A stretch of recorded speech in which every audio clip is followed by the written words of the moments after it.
Bismillah, alhamdulillah, wassalatu wassalamu ala rasulillah sayyidina Muhammad bin Abdillah wa ala alihi wa sahbihi wa man wala la hawla wa la quwwata illa billah. Rabbi shrah li sadri wa yassir li amri wahlul 'uqdatam min lisani yafqahu qawli wasaddid lisani wa hdil qalbi bihaqqi sayyidina Muhammadin nabi sallallahu alaihi wasallam. Dusturakum ya ahlal dargi wa ya ahlal batin wa ya ahlal nabati wa ya ahlal nur, amma ba'd. Jamaah semuanya yang dirahmati oleh Allah Subhanahu wa ta'ala, alhamdulillah Allah Subhanahu wa ta'ala kembali mengizinkan dan mentakdir kita untuk sama-sama bisa hadir di majelis ilmunya Nabi sallallahu alaihi wasallam. Semoga kumpulnya kita benar-benar membuahkan kumpulnya kita kelak bersama Rasulullah di surganya Allah Subhanahu wa ta'ala. Dan semoga kita semua diberi umur panjang, sehat walafiat, terkabul segala hajat, setelah itu diberi kesempurnaan husnul khatimah. Amin Allahumma amin. Kita sampai pada surat Al-Baqarah ayat ke-45. A'udzu billahi minasy syaithanir rajim. Bismillahirrahmanirrahim. Wasta'inu bis-sabri was-salah wa innaha lakabiratun illa 'alal khashi'in. Wasta'inu, dan carilah pertolongan, ay utlubul ma'unah, an umurikum, dari segala urusan kalian, bis-sabri, dengan sabar, was-salati, dan dengan salat, wa innaha, dan sesungguhnya salat itu, lagabiratun, adalah benar-benar sangat berat, illa 'alal khashi'in, kecuali atas orang-orang yang khusyuk, orang-orang yang benar-benar beriman. Hadirin semuanya yang dirahmati oleh Allah Subhanahu wa ta'ala, di sini Allah Subhanahu wa ta'ala memberikan cara agar kita bisa mendapatkan ma'unah, pertolongan dari Allah Subhanahu wa ta'ala. Karena setiap dari kita ini yang memegang ajarannya Nabi, baik yang Islamnya memang dari bayi, bapak ibu memang asli Islam, ataupun awalnya non muslim kemudian jadi mu'alaf masuk Islam, baik non muslim yang biasa ataupun non muslim yang dari kalangan Yahudi, Nasrani, yang ahli kitab Bani Israel, semuanya kalau mengikuti ajaran Nabi itu pasti akan mengalami gangguan atau ujian dari Allah Subhanahu wa ta'ala. Bisa diganggu oleh keluarganya. Tuh berapa banyak orang-orang non muslim di luar sana yang ketika dia masuk Islam, oh diganggu keluarganya, diusir, nggak diakui jadi anak, dan seterusnya. Begitu juga umat Islam, kita secara umum ini juga diganggu dari berbagai macam aspek. Bisa dari pendidikan, diselip-selipkan materi-materi ilmu-ilmu yang bertentangan dengan Islam. Bisa juga diganggu dari segi ekonomi, perekonomian umat Islam dikuasai oleh yang bukan Islam, dan seterusnya. Maka kita tidak bisa melawan mereka face to face langsung, karena mereka memang lebih canggih masalah duniawinya. Di sini Allah ngasih jalan agar kita selalu dapat pertolongan dari Allah atas semua urusan. Semua urusan yang menimpa kita, baik urusan duniawi ataupun urusan ukhrawi, semuanya itu kita membutuhkan pertolongan Allah. Nah, cara untuk meraih pertolongan Allah adalah dengan dua hal. Pertama sabar, nomor loro salat. Sabar plus salat. Dua-duanya harus dilakukan nek pengen dapat maunah pertolongan dari Allah Subhanahu wa taala. Kadang enten tiyang niku sabar tapi gak salat. Enten sebaliknya sholat rajin tapi nggak sabar. Nah ini dua-duanya sulit dapat pertolongan dari Allah. Harus mengumpulkan antara sabar plus sholat. Kalau sudah dua ini dipegang erat, pasti ma'unah pertolongan Allah turun. Nah, karena itu sabar, sholat ini penting. Sabar itu kalau menurut Sayyidina Sa'id bin Jubair, beliau mengatakan as-sabru i'tiraful abdi lillah bima asaba minhu wa ihtisabuhu indallah raja'a thawabih wa qad yajzi'u ar-rajulu wa huwa mutajallidun la yura minhu illa as-sabru.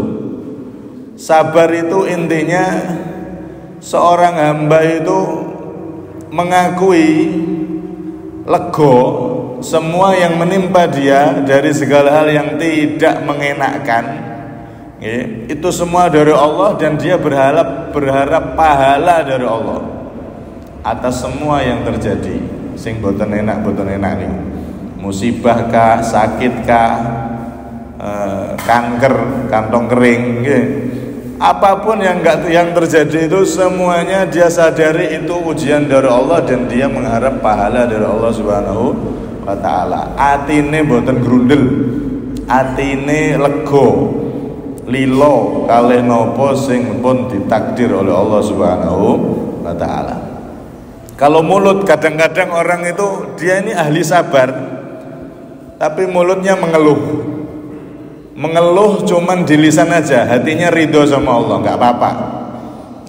Kadang memang kita itu perlu curhat, perlu mengeluh sama orang yang kita anggap bisa nasihati, tapi hati kita ridho, nggak marah sama Allah. Nah itu juga termasuk sabar, betul nopo-nopo. Mengeluh cuman di lisan, hatinya ridho semua yang ditakdir oleh Allah Subhanahu wa taala. Niki termasuk tetap disebut sabar. Nah sabar ini kata Rasulullah terbagi menjadi tiga. As-sabru thalathatun, fasabrun 'alal ma'siyah, wa sabrun 'alat ta'ah, wa sabrun 'alal musibah, fasabrun 'alal musibah, wa sabrun 'alat ta'ah, wa sabrun 'alal ma'siyah. Ada sabar untuk meninggalkan maksiat. Wong ninggalno maksiat niku perlu kesabaran, super. Nafsu pengennya ya maksiat wae. Nah, butuhno sabar ninggal maksiat niku. Nggih. Ada juga sabar menahan musibah, sabar nglakoni taat, wis macam-macam. Semua yang ada di kehidupan ini membutuhkan yang namanya sabar. Nggih.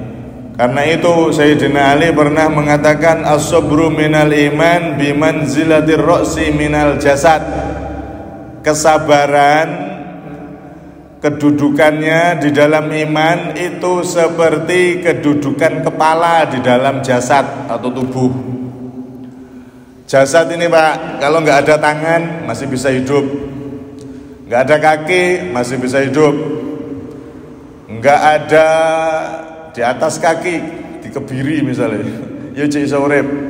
Nah, cek enak sing iso urip. Apapun yang ada di jasad kita terpotong, kuping terpotong, enggak apa-apa, cek iso urip, masih bisa hidup. Tapi kalau kepala terpotong, wis wassalam. amblas alias mati. Tidak mungkin ada kehidupan kalau tidak ada kepala. Maka Sayyidina mengatakan nggak mungkin ada iman kalau tidak ada kesabaran. Nah, sabar ini luar biasa.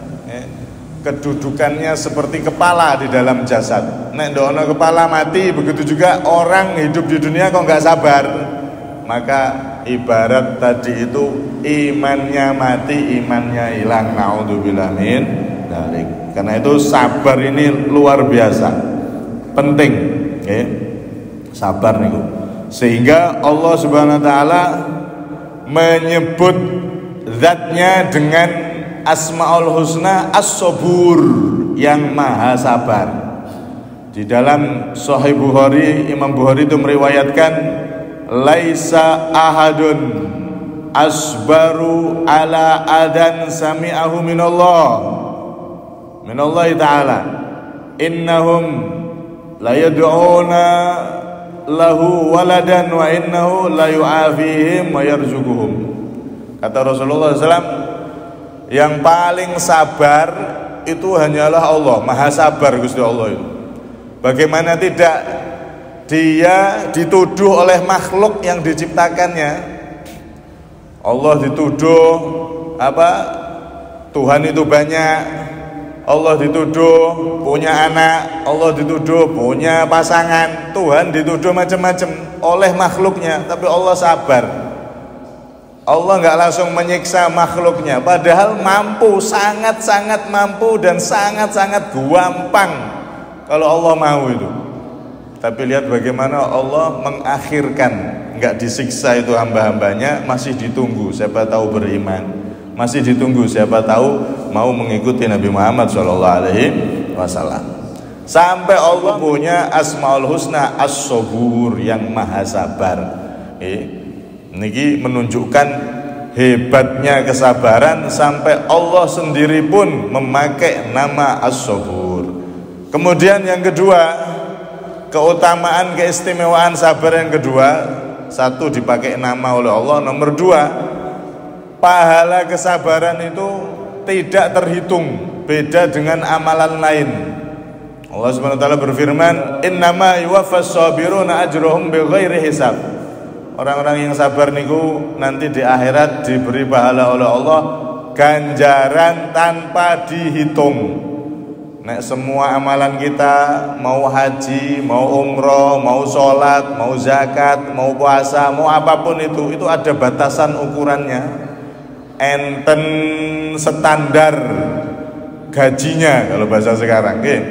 Sholat itu kalau sholat subuh pahalanya sekian, kalau jamaah sekian derajat, ada semua.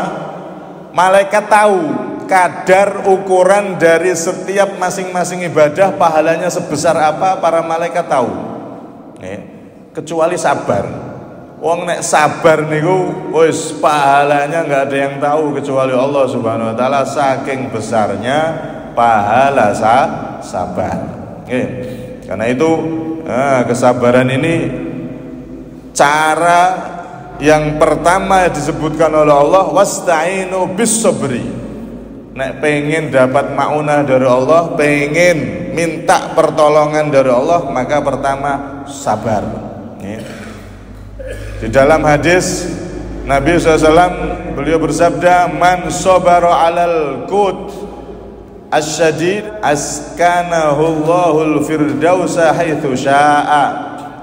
Barang siapa yang bersabar alal qut, atas makanan pokok, dia ini kekurangan ekonomi berat hidupnya, makannya mungkin sandang papan pangan kurang, tapi dia sabar, tetap taat sama Allah. Orang yang seperti ini askanahullahul firdaus, akan dimasukkan oleh Allah di surga tertinggi, surga firdaus, haitsu syaa, sak karepe. Nanti dimasukkan di surga yang tertinggi, buah daripada kesabaran. Makanya sabar niki penting, lebih-lebih saat diuji oleh Allah Subhanahu wa taala. Pas diberi nikmat juga butuhno sabar. Wong sugih niku ya butuh sabar. Nek mboten sabar, iso bubar. Isoro rene rono rene ndak karo-karuan, akhirnya bubar rumah tangganya. Tuh lihat artis-artis itu. Bojone ayu, duwite akeh, mobile akeh, omahe kaya istana gedunge mentereng gede. Dike gulung-gulung sampai setengah jam ora tembus saking gedene omahe. Tapi ya malah bubar, cerai. Ini kenapa? Karena masing-masing kurang sabare, masing-masing kurang sabare. Akhirnya nyerang sing suami, nyerang istri, istri nyerang suami, udah bubar akhirnya. Karena itu sabar ini penting dipakai di semua hal, di semua keadaan di dalam kehidupan. Mau pas keadaan sempit, mau pas keadaan longgar, semuanya membutuhkan kesabaran. Karena sabar ini ibarat kayak rem pengontrol diri agar kita masih benar-benar jadi hamba Allah yang berjalan di rel yang diajarkan oleh Rasulullah SAW. Nah, di dalam riwayat yang lain ada cerita seorang sahabat niku pengen mencil, pengen ibadah di atas gunung sendiri, sudah nggak ngurusi menungso wis. Urusan mbak menungso ki ruwet bulet. Saya pengen hidup sendiri di atas gunung sana, ibadah wis sampai mati, ibadah wis ben selamat. Orang ngurusi masyarakat, orang ngurusi wong, ruwet nek urip bareng menungso iki. Akhirnya benar suatu ketika dilihat Rasulullah, mana si fulan itu kok nggak pernah kelihatan. Dikabarkan wahai Nabi, dia itu naik ke gunung sana pengen ibadah menyendiri, nggak pengen ruwet sama manusia. Maka dipanggil sama Nabi, panggil suruh sini. Dicari sama sahabat, ketemu dipanggil, kayak kamu dipanggil sama Nabi Muhammad, balik menghadap Nabi SAW. Maka setelah itu ditanya, kenapa kamu kok bisa seperti itu? Ya Rasulullah, inni aratu an ata hadal jabal fa akhluwa fihi wa ata'abbad. Wahai Rasulullah, aku ini pengen menyendiri wahai Nabi, pengen ibadah menyendiri, wes ben gak enak gangguan saka menungso, saya mencil pengen sendiri. Maka dijawab oleh Rasulullah, la sabru ahadikum sa'atan ala ma yakrahu fi ba'di mawadinil Islam khairun min ibadatihi khalian arba'ina sanah. Ketahuilah, sungguh kesabaran salah satu dari kalian sesaat aja, sebentar aja, ala ma yakrahu fi ba'di mawadinil Islam, saat dia bergaul dengan sesama umat Islam, ada masalah ini, masalah itu, artinya bermasyarakat dengan segala problemnya, tapi sabar ngadepi masyarakat. Ada yang nggak cocok, es biasa, namanya kehidupan. Piring niku nek ditumpuk ya kletek. Ndak mungkin nek piring ditumpuk meneng nggak ono suarane, kecuali pelan, itu pun ya enek suarane klitik. Piring itu kalau ditumpuk, mangkok nek ditumpuk mesti kletek. Begitu juga bermasyarakat, pasti ya seperti itu. Ada masalah satu antara lainnya, ada ketidakcocokan, ada ini itu. Nah, itu kalau kita tetap bermasyarakat dan dengan sabar ngadepi semua yang mungkin salah paham dan lain-lain, dengan tetap sabar, tetap istiqomah, maka kata Rasulullah, sesaat kita bermasyarakat dengan membawa kesabaran tadi itu lebih utama daripada kita mencil ibadah di tengah hutan atau di atas gunung tadi itu selama 40 tahun. Sesaat itu sebentar kita bermasyarakat dengan sabar, pakai kesabaran, itu lebih utama daripada kita ibadah sendiri di tengah hutan atau di atas gunung selama 40 tahun. Artinya di sini Rasulullah ngajari sahabatnya, jangan seperti itu, mencil dhewe iki lapo, koncone ning kene wis bermasyarakat, sabar kalau ada yang ganggu, sabar kalau ada yang beda pendapat dan seterusnya. Itu juga termasuk kesabaran yang membuahkan pahala besar. Bahkan dalam riwayat lain itu disebutkan lebih baik daripada 60 tahun ibadah. Kalau tadi 40, riwayat lain menyebutkan lebih baik daripada 60 tahun ibadah sendiri. Orang yang ibadah sendiri nggak mau bermasyarakat, itu lebih baik orang yang bermasyarakat dan dia sabar ketika diganggu masyarakatnya atau orang-orang yang tidak cocok dengan dia. Dia tetap sabar, dia tetap istiqomah. Itu kesabarannya, buahnya pahala sangat besar di sisi Allah Subhanahu wa ta'ala. Nah, sabar kalau sudah ada pada diri manusia, sabar niku nek cara gampange niku sak tutuk-tutuke sampai bar. Nggih, niku sabar. Sak tutuk-tutuke, kuat ora kuat pokoknya ditutukno sampai bar. Niku sabar. Diuji Allah, sakit misalkan, wes sak tutuk-tutuke sampai bar, penyakitnya hilang utawa bar mati. Nggih. Sabar taat, sak tutuk-tutuke taat terus sampai bar, sampai mati. Jadi sabar niku mboten enten ukurane. Sabar itu pokoknya sak tutuk-tutuke sampai bar. Makanya kata-kata sabar itu ada batasnya. Niku keliru, salah. Sabar itu enggak ada batasnya. Nek batasnya berarti belum sabar itu. Sabar itu dia benar-benar jaga menahan diri sampai apapun yang diuji oleh Allah sehingga enggak enak niku dia sabar sampai bar, sampai selesai, sampai dia mati. Itu namanya sabar. Nah, nek wong sabar ki nek batese, nah berarti belum sabar sampean. Sabar itu enggak ada batasnya. Lihat bagaimana Rasulullah sampai mau dibunuh, diteror, sabar beliau terus sampai selesai, sampai bar, dakwah beliau selesai, beliau wafat. Nah, itu yang namanya sabar. Sak tutuk-tutuke sampai bar, niku sabar. Kalau sudah orang itu punya sabar, kemudian dia ahli sholat, kalau perlu bukan hanya sholat 5 waktu, sholat sunnahnya juga banyak, maka orang seperti ini dekat sekali dengan maunah, pertolongan dari Allah Subhanahu wa ta'ala. Nabi niku idza hazabahu amron sholat.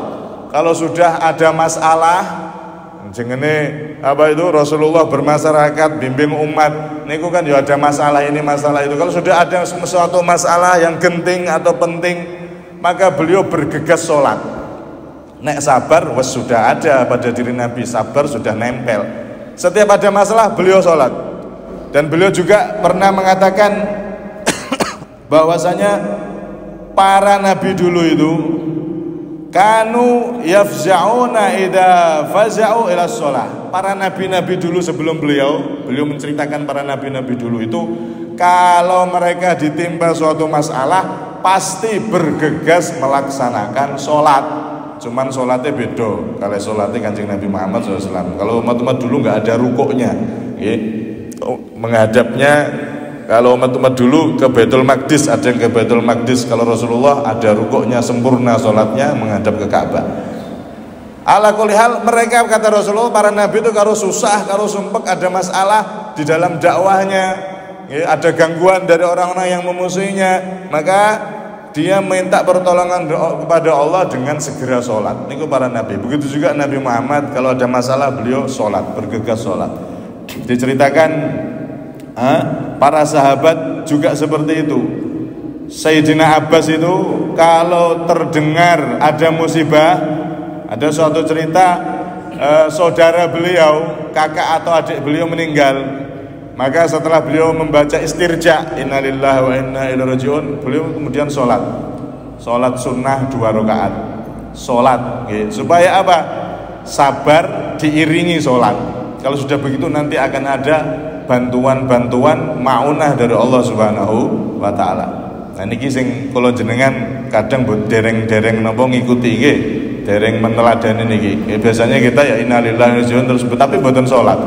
Nek para sahabat itu kalau tertimpa musibah, mereka sabar, setelah itu mereka sholat sunnah. Sholat sunnah mutlak atau sholat sunnah hajat dan seterusnya. Pokoknya sholat, setelah terkena musibah atau diuji oleh Allah, mereka segera sholat. Begitu juga ketika ada sahabat Ubadah bin Somit, itu ketika wafat juga sama, wasiat sama keluarganya, keluargaku, aku nanti kalau wafat, setelah kalian baca istirja innalillah dan seterusnya, maka bergegaslah ke masjid, sholat 2 rakaat dulu sebelum nyolati aku. Sholat 2 rakaat dulu, setelah itu balik ke rumah, sholat mayat dan seterusnya, cepat kuburkan aku. Ini wasiat para sahabat dulu begitu. Mereka kalau tertimpa musibah, ada sesuatu yang genting, sesuatu yang menimpa yang tidak disukai, maka mereka selain bersabar, mereka juga bergegas melaksanakan sholat. Sholat bukan hanya sholat yang wajib, sholat sunnah mereka lakukan agar meminta pertolongan maunah dari Allah Subhanahu wa ta'ala. Termasuk dulu niku enten sahabat Abdurrahman bin Auf, niku sahabat kaya raya. ya. Sahabat Abdurrahman bin Auf ini sahabat yang kaya raya, super kaya. Nah, beliau ketika saat itu pingsan dan dilihat sama orang-orang, oh ini sudah wafat, ini sudah meninggal. Maka akhirnya istrinya yang bernama Ummi Kulsum itu langsung ke masjid sholat, langsung cari tempat sholat, minta pertolongan sama Allah, berdoa sama Allah. Kalau memang wafat ya semoga diberi husnul khotimah, tapi kalau memang dia ini pingsan belum wafat semoga segera disembuhkan. Sholat akhirnya. Ketika selesai sholat, subhanallah, Abdurrahman bin Auf sahabat ini tiba-tiba bangun. Maka dia bertanya, al-ghusyiya alayya anifan, apa kata dia aku sudah pingsan dan sudah kalian anggap wafat, meninggal? Iya, tadi sudah ada tanda-tanda kamu dianggap sudah kami kira meninggal. Maka kata sahabat Abdurrahman bin Auf, iya tadi itu aku memang sudah meninggal.